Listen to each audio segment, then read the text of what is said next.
వాక్యాన్ని ప్రారంభిస్తూ ఉన్నాను. మరి ఈరోజు మన వాక్య సందేశపు అంశం ఏంటంటే రియలైజ్ అయ్యావా, లేకపోతే సంతాపమందేవా. మరి కన్ఫ్రాంటెడ్, సంతాపమందేవా, రియలైజ్ అయ్యావా.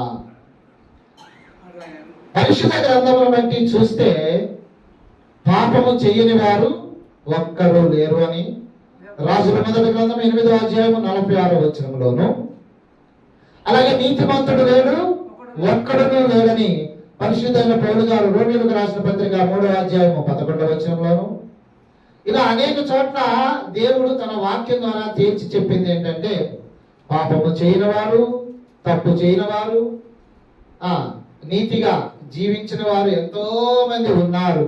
అయితే ఇలాంటి వారిని దేవుడు పరిశుద్ధపరచడానికే పరమ నుండి భూమికి దేవుడు దిగి వచ్చాడు. దేవునికి స్తోత్రం, హల్లెలూయా. అలాంటి దేవుడు మానవులను ఏం కోరుకుంటున్నాడంటే పాపం చేయడం మానవుని నైజమని ఒకవేళ మీరు అనుకుంటే ఆ పాపాన్ని కప్పుకోక ఒప్పుకోవాలి. ఏంటది చేయటం? ఒకవేళ మీ నైజమైతే, ఉదాహరణకి నోటితో పద్దాకి ఏదో ఒక అబద్ధం ఆడుతూనే ఉంటారు, కళ్ళతో ఏదో ఒకటి పద్దాక చూస్తూనే ఉంటారు, ఇంకా మనసుతో ఏదో ఒక ఆలోచన చేస్తూనే ఉంటారు. ఇలాంటి తలంపుల్లో మీరు నిత్యము తప్పిపోతున్నారు గనక, తప్పిపోతున్న మీరు తప్పిపోయిన వాటి విషయమై ఎవరైతే పశ్చాత్తాపపడతారో, ఎవరైతే రియలైజ్ అవుతారో, ఎవరైతే సంతాపం అందుతారో అలాంటి వారికి దేవుడు నిత్యముగా ఆశీర్వాదం ఇస్తాడు, వారి పాపాల నుండి విడిపిస్తాడు. దానికి మంచి example from the Bible according to the book of Genesis chapter 37. ఆది కాండము 37వ అధ్యాయంలో నుండి వెర్స్ 12. అతని సహోదరులు 37వ అధ్యాయము క్షమించండి 19వ వచనం వెర్స్ 19. వారు ఇదిగో ఈ కలలు కనువాడు వచ్చుచున్నాడు, నీవు చాలు, అంతవరకు చాలు. ఆ మాటను జాగ్రత్తగా వింటే మన అంశాన్ని ఆధారం చేసుకొని ఇక్కడ దేవుడు అబ్రహాము గారిని ప్రేమించి ఇచ్చిన కుమారుని పేరు ఇస్సాకు అయితే, ఇస్సాకుని దేవుడు ప్రేమించి ఇచ్చిన 2 కుమారుని పేరు యోసేపు, యాకోబు అయితే, యాకోబు గారిని దేవుడు ప్రేమించి ఇచ్చిన కుమారులు 12 మంది అయితే, ఆ 12 మందిలో 11వ వాడుగా, చిన్నవాడుగా, లేక పుట్టినవాడుగా ఎంచబడిన వాడు యోసేపు గారు అయితే, యోసేపు గారి విషయంలో దేవుడు ఆయనను ప్రేమించి కలలు కను భాగ్యం ఇస్తూ ఉన్నాడు. కలలు కంటూ ఉండగా ఏమైందంటే ఒకరోజు ఒక కలగని, ఆ కళ యొక్క భావం ఏంటో అర్థం కాక ఆ కళను తీసుకెళ్లి వాళ్ళ అన్నయ్యలకే చెప్పాడు. అది మనం చూద్దాం. 37వ అధ్యాయం చదవండి. 37వ అధ్యాయం 5వ వచనము.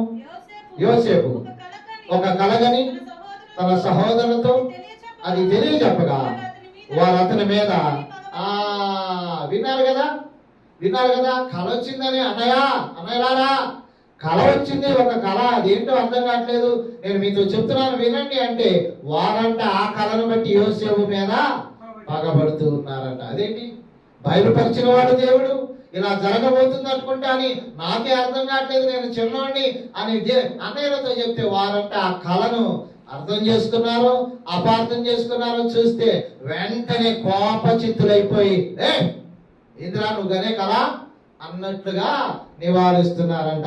ఈ లోపు మరలా యోసేపు గారిని దేవుడు ప్రేమించి మరి ఒక కళను, there is another dream dreamed by Joseph, మరలా మరి ఒక కలగనేటట్టుగా చేశాడు. చూద్దాం 8వ వచనం చూద్దాం. 37వ అధ్యాయం 8వ వచనం చూస్తే యోసేపు నీవు నిశ్చయముగా మమ్మల్ని ఏదవా, మా మీద నీవు అధికారులు వగుదువా. ఆ కళ వినగానే వీళ్ళకి ఏమనుమానం వచ్చింది, ఏంటి మేము నీకు దండం పెట్టాలా, నువ్వు మమ్మల్ని నేరతావా, నువ్వు మమ్మల్ని నేరటం ఏంటి, మేము దండం పెట్టడం ఏంటి, మేము సాగిలు పట్టడం ఏంటి, ఏంటది అని తెలియజెప్తూ ఉన్నాడంట. జాగ్రత్తగా వినాలా. కళ బయలుపరిచిన వాడు దేవుడు, కళ కన్నవాడు యోసేపు అయితే, అది విన్నవారు అన్నదమ్ములైతే విని దానిని అర్థం చేసుకొని అది ఏమగును అని ఆలోచించాల్సిన దానికి బదులుగా అపార్థం చేసుకొని మరింత పగబడుతున్నారంట. 10వ వచనం చదువుదాం. 10వ వచనం చదువుదాం. అతడు తన తండ్రితో తన సహోదరులతోనూ అది చెప్పినప్పుడు అతని తండ్రి అతనితో, నీవు కనిన ఈ కల ఏంటి? నేను, నీ తల్లి, నీ సహోదరులు నిత్యముగా వచ్చి నీకు సాష్టాంగ పడవలెనా అని అతని గద్దించను. విన్నారా? తండ్రి కూడా అపార్థం చేసుకుంటున్నాడా? అర్థం చేసుకుంటున్నాడా? వీడు నా కొడుకే కదా, నా కొడుకు ఇలాంటి ఆ దర్శనం ఎందుకు వచ్చింది, కళ ఎందుకు వచ్చింది, అయినా దీని భావం ఏంటో అని ఆలోచిస్తూనే కొడుకునంట గద్దిస్తున్నాడు. ఏమని? నేను, అమ్మ, మీ అన్నయ్యలు అందరం నీకు దండం పెట్టాలా, సాష్టాంగపడాలా, ఏంట్రా నీకు ఆ కళ అని చెప్పి చివాట్లు పెట్టినట్లుగా ఉన్నది. ఏది ఏమైనా మీరు జాగ్రత్తగా గమనిస్తే ఆ కళను బట్టి అన్నయ్యలకు కోపం వచ్చి కోపంతో అంటున్నారు. ఇక్కడ మనం చదివిన వాళ్ళు, ఇదిగో కళలు కనివాడు వస్తున్నాడు. ఇప్పుడు వీడి కళ ఏమైందో చూద్దాం. అసలు వీడిని చంపేస్తే, అసలు వీడిని లేకుండా చేస్తే అని అన్నయ్యలైన 10 మంది ప్రణాళిక వేసి యోసేపు చేలో పడి అన్నయ్యల క్షేమం కోసమై తండ్రి దగ్గర నుండి బయలుదేరి జున్ను గంటలు తీసుకొని నా అన్నయ్యలు ఎక్కడా అని వెతుక్కుంటా వస్తే అన్నయ్య యూరోప్ ఒక ప్లాన్ చేశారు. ఏంటది? వాడు రావాలి, వాడిని చంపాలి, ఎలా వాడు కలలు నెరవేరుతాయో చూద్దాం, మన మీదే వాడు కలగంటాడా, ఏమనుకున్నారా బుడ్డోడా అని చెప్పి అతని మీద కోపంతో రగిలిపోతా ఉంటే ఈలోపు చిన్నవాడు రానే వచ్చాడు. అన్నయ్యలు ఎక్కడా అని వెతుకుతుంటే కోప చిత్తులైన అన్నయ్యలు ఏం చేశారంట? బొడ్డుని చంపుదామని కొంతమంది, వద్దు వాడిని గోతులు ఎత్తి పడైతే వాడే నోరిని చేస్తాడని కొంతమంది ఇలా ఆలోచన చేస్తూ ఉండగా, ఏది ఏమైనా చంపి పాపం చేయటం ఎందుకని ఉన్న పాటున నీరు లేని గోతులు ఎత్తి యోసేపు నేశారంట. అప్పుడు అంటున్నారంటే నీ కళ ఏమైందో చూద్దామని మరింత పగబట్టారు. ఈ లోపు ఒక గొర్రె పిల్లను పట్టుకున్నారు, గొర్రె పిల్లను చంపారు. ఆ చంపిన గొర్రె రక్తములో యోసేపుకుంటది ఒక వెరైటీ డ్రెస్. ఏంటది? పైనుండి కింద దాకా ఒక నిలువు అంగి ఉంటది గనక ఆ అంగిని తీసుకొని ఆ రక్తంలో వచ్చి తండ్రికి చూపిస్తే తండ్రి ఏమో ఏదైనా ఒక తోడేలు, ఏదైనా ఒక మృగం వచ్చి చీల్చేసిందేమో అని అనుకున్నాడు. అలా ఉండిపోయాడు. సరే, జాగ్రత్తగా పెట్టే దేవుని బిడ్డారా, ఇప్పుడు తెలుసుకోవాల్సిన విషయం ఏంటంటే కళ నెరవేరాలా లేదా? బయలుపరిచిన వాడు దేవుడైనప్పుడు ఆ కళ నెరవేరవలసిన ఆవశ్యకత ఉంది కనుక ఆ కళ నెరవేరే సమయంలో అన్నయ్యలైన వారు కోపముతో బహుగా రగిలిపోతా ఉన్నప్పుడంట వాళ్ళ మనసు నిండా కోపం పెట్టుకున్నారు. సరే, ఈలోపు కళ నెరవేరటం ప్రారంభించింది. మీకు కావాలంటే ఒక మంచి మాట 43వ అధ్యాయంలో కూడా చదివితే ఆ కళ ఎలా నెరవేరుతుందో చూద్దాం. 43వ అధ్యాయము 28వ వచనాన్ని చదువుదామా? The book of Genesis chapter 43 verse 28.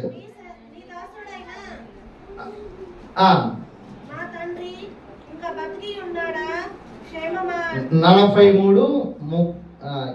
26 యోసేపు ఇంటికి వచ్చినప్పుడు వారు తమ చేతులలో ఉన్న కానుకను ఇంటిలోనికి తెచ్చి అతనికి ఇచ్చి అతనికి నేలను సాగిలపడిరి. దర్శనం ఏమొచ్చింది? కళ ఏమని వచ్చింది? అన్నయ్యలు అమ్మ నాన్న నాకు సాగిల పడదారని వచ్చిన మాట ఇది అక్షరాల నెరవేరింది. చెప్పండి కూడా దేవునికి స్తోత్రం చెప్తాం. హల్లెలూయా. కళను ఇచ్చిన వాడు దేవుడే కనుక కళ అక్షరాల నెరవేరితే ఏం జరిగింది? ఐగుప్తు దేశంలో ధాన్యం ఉంది, చుట్టుపక్కల ఎక్కడ ధాన్యం లేదు, కరువు వచ్చిందని ఆ కరువు వల్ల అనేకులు అల్లాడుతూ ఉంటే నాన్నైన యాకోబు గారు ఐగుప్తు దేశంలోకి వెళ్ళి ఆ ధాన్యం కొనుక్కొని రండి అంటే వచ్చారు, ధాన్యం కొనుక్కున్నారు. కొనుక్కొని ఎవరి గోతాలు వాళ్ళు వేసుకొని గాడిదల మీద వేసుకొని ఇంటికి వెళ్ళి ఆ మూతి నింపినప్పుడు అంట దాంట్లో వీళ్ళు ఇచ్చిన డబ్బులు దాంట్లో ఉన్నాయంట. గుండె పగిలిపోయేంత పని. ఇదేంటి మన డబ్బెట్టొచ్చింది అని చెప్పి ఆశ్చర్యపోయి మరలా రెండవసారి ధాన్యం కోసం వచ్చేటప్పుడు మరలా రెండంతల ధనం తీసుకుని వచ్చి రాజైన లేకపోతే ఆ దేశాన్ని వెళుతున్న యోసేపు గారి ముందు నిలబెడితే యోసేపు గారు అంటున్నారు, మీరు నిజంగా ఈ దేశాన్ని వేగు చూస్తానికి వచ్చారు, మీరు దొంగోళ్ళు, మీరు మామూలు కాదు, నేను మీకు ధాన్యం ఇస్తే మీరు డబ్బు ఇవ్వకుండా ఎట్లా వెళ్ళారని చెప్పి వాళ్ళ మీద కఠినంగా మాట్లాడితే వాళ్ళలో ఇప్పుడు బయలుదేరింది ఒక మంచి మాట. అదే మన అంశం చూద్దాం. Let us read the book of Genesis chapter 42 verse 31. అప్పుడు వేగుల వారము కాము 12 మంది. 21 కూడా చూద్దాం. ఇప్పుడు 21. అప్పుడు వారు నిశ్చయముగా, ఈ మాట చాలా జాగ్రత్తగా రండి, ఇదే మన అంశం. వారు నిశ్చయముగా మన సహోదరుని ఎడల మనము చేసిన అపరాధము శిక్ష పొందుచున్నాము. అతడు మనలను బతిమాలుకొనినప్పుడు మనము అతని వేదనను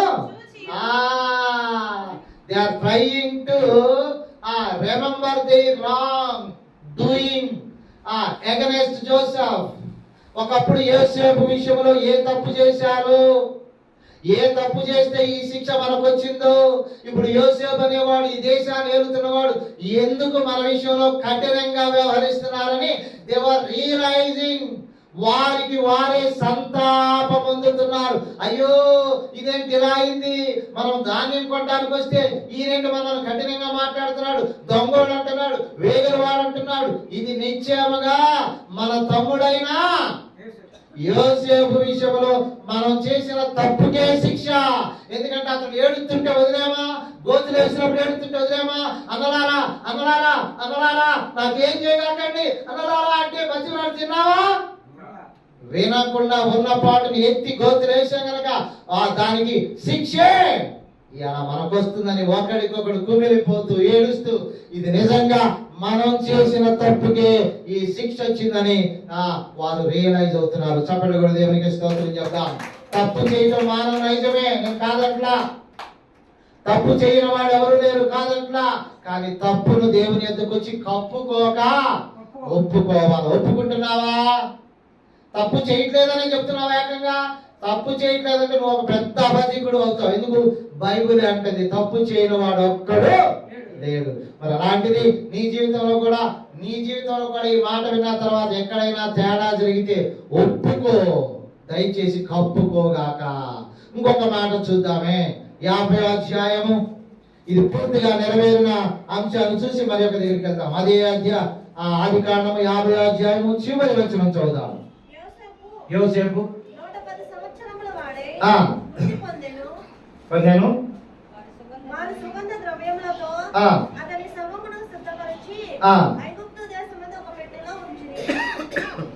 చాలండి. ఇప్పుడు మనం జరిగిన సంఘటన ఏంటంటే యోసేపు గారు ఇక్కడ చనిపోయాడు విన్నాం. దానికి ముందుగా వాళ్ళ నాన్నగారు చనిపోయాడు. నాన్నయ్య యాకోబు గారు చనిపోతే అన్నయ్యలో ఒక ఆలోచన వచ్చింది. ఇదిగో నాన్న బతికున్నాడు గనక తమ్ముడు మనల మీద ఏమి అనకుండా చూచి చూడనట్టు పోయాడు. ఇప్పుడు నాన్న చనిపోయాడు గనక ఏ క్షణములైనా చెప్పు ఆ దేశాన్ని ఏలుతున్న యోసేపు మన మీద పడి మన అంతు చూస్తాడేమో అని చెప్పి వాళ్ళొక ప్లాన్తో యోసేపు గారి దగ్గరికి వచ్చి అంటున్న మాటను మనం చూస్తే 17వ వచనం 50వ అధ్యాయము 17వ వచనంలో చూస్తే ఏముంది అక్కడ? నీ తండ్రి నాకు చావక మునుపు ఆజ్ఞాపించదేమనగా మీరు యోసేపుతో నీ సహోదరులు నీకు కీడు చేసిన కనుక దయచేసి వారి అపరాధములను క్షమించమని. కాబట్టి దయచేసి ఒకళ్ళు నీ తండ్రి దేవుని దాసుల అపరాధములను క్షమించమని ఈలాగు మాటలాడుచుండగా ఏం చేస్తున్నారంట? ఉన్నది ఒప్పుకుంటున్నారంట. అయ్యో నువ్వు ఏ క్షణానైనా మా మీద పడవచ్చు అని ఆలోచన ఉండి మా నాన్న ఇలా చెప్పాడని వచ్చి అపరాధము చెప్పి అపరాధం ఒప్పుకొని దానిని విడిచిపెడుతున్నాడు. దేవా, దేవుని బిడ్డలారా, నీ జీవితంలో కూడా నేను అదే చెప్తున్నా, వచ్చేది మీరు రైతే, కానీ ఒప్పుకుంటున్నావా? తప్పు చేయలేదు అనగాకండి, మాకు తెలియదు అనగాకండి, నేనే పాపం చేయలేదని పొరపాటును కూడా అనగాకండి.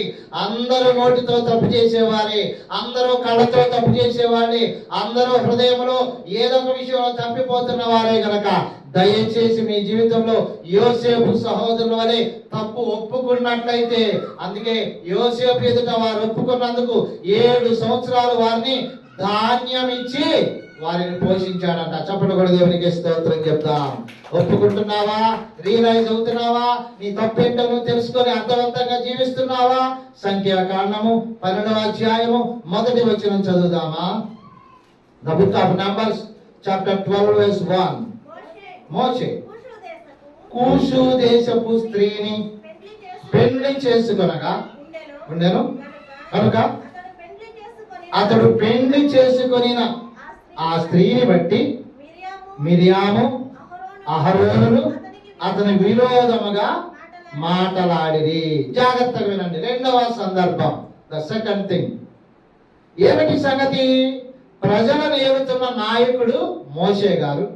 మోషే గారు రాజ్యాన్ని ఏలుతున్నప్పుడు ఆయన ఉన్న భార్యను కాక మరి ఒక స్త్రీని వివాహం చేసుకోవాలనుకున్నాడు. He married another girl. పెళ్లి చేసుకున్న తర్వాత అది మోషేకు నచ్చింది, కానీ మోషే అక్క అయినా మిరియాముకు నచ్చలేదు, మోషే అన్న అయినా అహరోనుకు నచ్చలేదు. ఆయన పెళ్లి చేసుకుంటే వీళ్ళకేంటో ఏమండి, నాయకుడు 2వ పెళ్లి చేసుకున్నాడు. పరలోకమందున్న దేవుడు ఉన్నాడు కదా.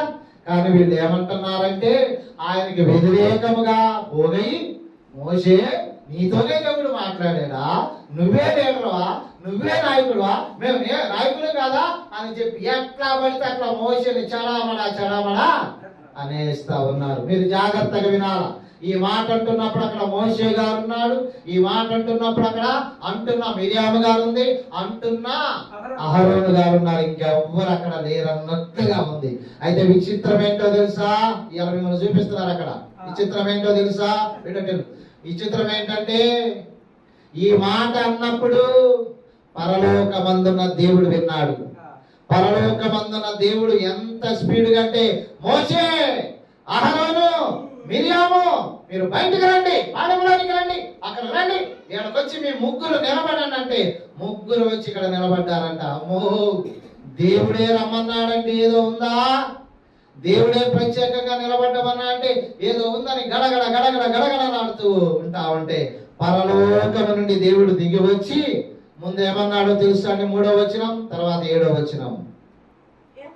యెహోవా ఆ మాట వినను, మోషే భూమి మీద ఉన్న వారందరిలో మిక్కిలి సాత్వికుడు. మరి ఒకడు 7వ వచనం.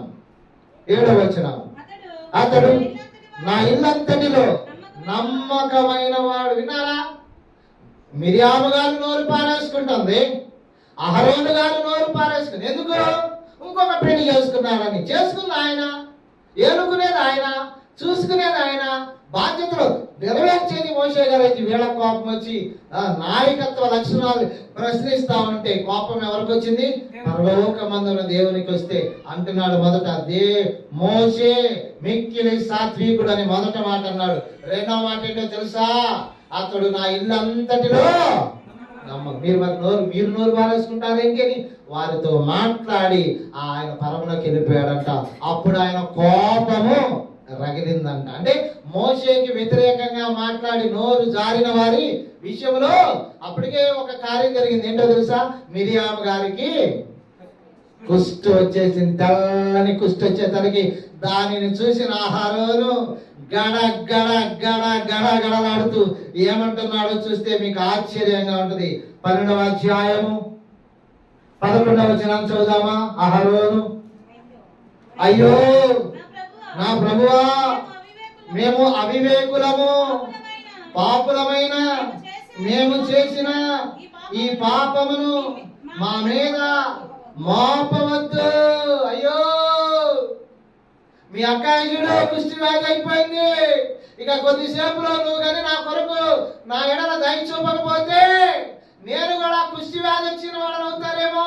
అయ్యా అన్న తమ్ముడా తమ్ముడా మోషే అని వెళ్ళి ప్రాధేయపడుతూ బతిమలాడుతూ కన్నీరు గారుస్తూ రియలైజ్ అవుతూ సంతాపం పొందుతున్నాడు.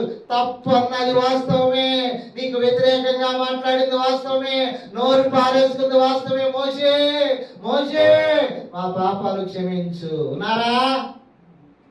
చూడండి ఎంత భయం వేస్తుందో.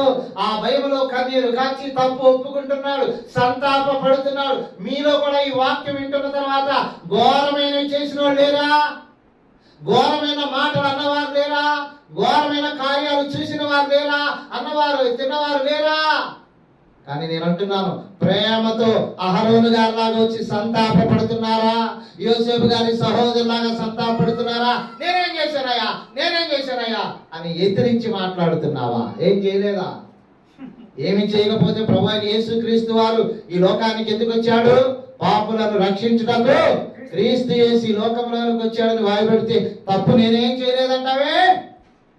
అందుకే రెండవ మాట ఏంటో తెలుసా? అహరోను గారు సంతాప పడుతున్నారు. మార్కు సువార్త The book of Matthew chapter 26:33 verse. మత్తయి సువార్త 26:33 చదువుకుందాం. మత్తయి సువార్త 26:33 వచనం. అందుకు పేతురు ఈ విషయమై అందరూ అభ్యంతర పడినను నేను ఎప్పుడు అభ్యంతర పడనని ఆయనతో చెప్పగా యేసు అతనిని చూచి ఈ రాత్రి కోడి కూయక ముందు నీవు నన్ను ఎరుగవని ముమ్మారు చెప్పుదవని నీతో నిశ్చయముగా చెప్పుచున్నాను. ఏంటి జరిగిన సంఘటన? Peter, the disciple of Jesus Christ, was denied about 3 times regarding Jesus Christ. యేసు వారు అంటున్నాడు, నీవు నన్ను ఎరుగవని ముమ్మారు 3 సార్లు నువ్వెవరో నాకు తెలియదు అని పలుకుతామంటే పేతురు గారు అన్నాడు, నీతో చావటానికైనా I'm ready to die for you my lord అంటున్నాడు. ఈయన అసలు నువ్వెవరో నాకు తెలియదు అని అంటామంటున్నాడు. ఇప్పుడు ఏది నిలబెట్టి? ఏది ఏమైనా యేసుక్రీస్తు వారు పలికిన మాట 69 చదువుదాం. 26వ అధ్యాయం 69వ వచనంలో పేతురు వెలుపటి ముంగిట కూర్చొని ఉండగా ఒక చిన్నది అతని ఎదురుకు వచ్చి నీవును గలిలయకు యేసుతో కూడా ఉంటివి కదా అనెను. అందుకు అతడు చూడండి ఏమంటున్నాడు, నేనుండలేదు, నువ్వు చెప్పిన సంగతి నాకు తెలియదని అందరి ఎదుట ఏమంటున్నాడు, I do not know you, I do not know Jesus Christ, I don't know who is Jesus Christ అని 3 సార్లు నాకు తెలియదు. అదేంటంటే 3.5 సంవత్సరాలుండి యేసు వారితో ఉండి, యేసు వారితో తిని, యేసు వారితో పయనం చేసి, యేసు వారితో పడవలో ప్రయాణం చేసి, యేసు వారు తుఫాను ఆపినప్పుడు, భూకంపం ఆపినప్పుడు, లేకపోతే లాజర్ను లేపినప్పుడు, లేకపోతే గుడ్డి వారికి కాళ్ళు ఇచ్చినప్పుడు, మోగు వారికి మాట ఇచ్చినప్పుడు పక్కనే ఉన్న పేతురు గారు ఏమన్నా అంటే నువ్వెవరో నాకు తెలియదు అని అబద్ధమాడుతున్నాడు. యేసు ప్రభు వారు ఎవరో తెలియదని బహిరంగ చెప్పేస్తున్నాడు. మరి ఈయన విషయంలో రియలైజ్ ఏమైనా అయ్యాడా? సంతాప పడ్డాడని చివరి వచనం చదువుదాం. 26 చివరి వచనం 75. కనుక కోడి కూయక మునుపు నీవు నన్ను ఎరుగవని ముమ్మారు చెప్పెనని. ఈ మాట వినండి. యేసు తనతో చెప్పిన మాట పేతురు జ్ఞాపకము చేసుకొని వెలుపలికి పోయి సంతాపపడి, చెప్పండి కూడా దేవునికి స్తోత్రం చెప్తాం. సంతాప పడటం ఎంత ప్రాముఖ్యమో. అపొస్తలుల కార్యముల గ్రంథం 15వ అధ్యాయము 15వ వచనం చదువుదామా? నిజంగా ఈ అబద్ధమాడిన పేతురు గారు, ఈ బొంకిన పేతురు గారు, ఈ సంతాపపడిన పేతురు గారిని దేవుడు ఎంతగా ఆశీర్వదించాడో, ఎంతగా ఆత్మతో నింపి వాడుకుంటున్నాడో. Let us read the book of Acts chapter 5 verse 15. 5:15 అపొస్తలుల కార్యము.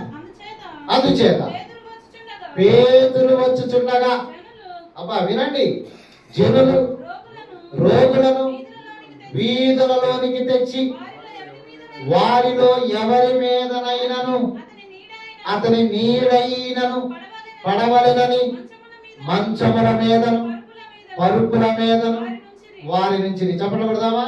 రోగిని ఎవరైనా రోడ్డు మీదకి తెస్తారా? మంచాలతో పాటు రోగంతో ఉన్న వారిని ఎవరైనా పరుపులతో తీసుకొచ్చి ఎండలో పెడతారా? కానీ పేతురు గారు, while Peter was walking on the road,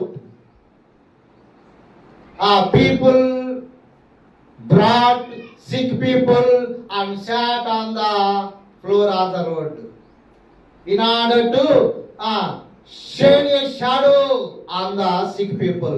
అంటే నీడైన, even the shadow of Peter, పేతురు గారి నుంచి వచ్చి నడుస్తున్నప్పుడు నీడ పడింది కదా, ఆ నీడ పడితే చాలు రోగి లేచి నిలబడతారన్న విశ్వాసంతో. నా ప్రశ్న ఏంటంటే, ఏసే తెలియదన్న వారికి అంత శక్తి ఎక్కడ వచ్చింది?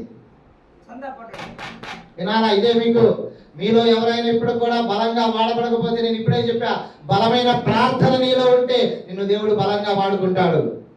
ప్రార్థన, వాక్యం చదవటం, భక్తి జీవితం, భయభక్తులు కలిగి ఉండటం లాంటి వాటిలో నువ్వెక్కడ తప్పిపోతే ఇప్పుడు నువ్వు పనికి రాని వాడుకున్నా. ఒకప్పుడు పేతురు గారు ఒకప్పుడు ఎవరు? He was a fisherman, but now he is fishing or he is catching men. ఇప్పుడు మనుషులను బట్టే జాలరుగా తయారయ్యాడు. అంతే కదండి, ఆయన వెళుతుంటే రోగగ్రస్తులను నీడబడితే లేచి చక్కా రోగంతో ఉన్నవాడు లేచి నిలబడుతున్నారు. చెప్పండి పెడదామా? సంతాపం తన జీవితంలో ఎంత ఆశీర్వాదాన్ని ఇచ్చిందో చూసారా? మీ జీవితంలో కూడా ఒప్పుకోండి, కప్పుకోగాకండి, నేనేం చేయలేదని కాకండి, నాకేం తెలియదని కాకండి. మందు తాగావా, తాగుతున్నావా? ఇక తాగనని చెప్పు. ఇప్పుడు వరకు తాగేనను. బూతులు తిడుతున్నావా, బూతులు తిడుతూనే ఉన్నావా? అయ్యో ప్రభు ఆ తప్పు అయిపోయిందని చెప్పి ఒప్పుకో. ఎన్నడూ ఆ తప్పు చేయగాక చెప్పు. నిద్రపోతున్నావా, ఇంకెన్నడూ అలాంటి తప్పు చేయనని చెప్పి ఒప్పుకో. ఎన్నడూ అలా చేయగాక. పక్కడు ఏదైనా దోచుకొస్తున్నావా, దొంగగా మారుతున్నావా, దయచేసి నీ తప్పు ఒప్పుకో. ఎక్కడ చేసావో నీకు తెలుసు. అందుకే ప్రార్థన చేస్తావంటే చెప్పు, ఆయన ముఖములో నీ రహస్య పాపాలన్నీ కనపడతాయంట. రైలు కట్ట మీదకి వెళ్ళి ఏం చేసావు, గూడ్స్ లాగినప్పుడు ఏం చేసావు, ఆ ఊరు వెళ్ళినప్పుడు ఏం తెచ్చుకున్నావు, పక్కోళ్ళు అక్కడ ఉంటే వాడి ఇంట్లో ఏం తెచ్చావు, అన్ని చూస్తున్నాడు కనుక దయచేసి నీ పాపాలు ఒప్పుకొని సంతాపపడ్డావా, రియలైజ్ అయ్యావా, దేవుడు నిన్ను కరుణిస్తాడు. అక్కడ యోసేపు అన్నలను దేవుడు పోషించాడు, తర్వాత మిరియామును బాగు చేశాడు, అహరోనును కూడా ఆశీర్వదించాడు. అలాగే ఇప్పుడు మనం వింటున్నా మోటివాడు, అంతే కదా. హి was uneducated, untrained fellow. Peter was untrained fellow. అతడు విద్య లేని పామరుడు వస్తుంటే నీడబడితే, ఇంకా బైబిల్లో మనం 2వ అధ్యాయం చూస్తే అతడు వాక్యం ప్రకటిస్తే 3,000 మంది, తర్వాత 4,000 మంది, తర్వాత 5,000 మంది కూడా ఒకే రోజు బాప్తిసం పొందారంట. చెప్పండి కూడా దేవునికి స్తోత్రం చేద్దాం. ఎక్కడ ఆ శక్తి? ఎందుకు వచ్చింది ఆ శక్తి? దేవుని ఎదుట తన ఒప్పుకున్నాడు, తన తప్పు ఒప్పుకున్నాడు, సంతాపపడ్డాడు, ఏడ్చాడు, ప్రాధేయపడ్డాడు, రియలైజ్ అయ్యాడు. అలాంటి కృప పేతురు గారికి ఇచ్చాడు, నీకు కూడా ఇస్తాడు. అలాంటి కృప నువ్వు కూడా ఒప్పుకొని విడిచిపెట్టినట్లయితే దేవుడు కూడా నిన్ను అదే రీతిలో దీవిస్తాడు. అలా చేయడానికి దేవుడు పరిశుద్ధాత్మ సహాయం నీకు అనుగ్రహించి ఆశీర్వదించును గాక.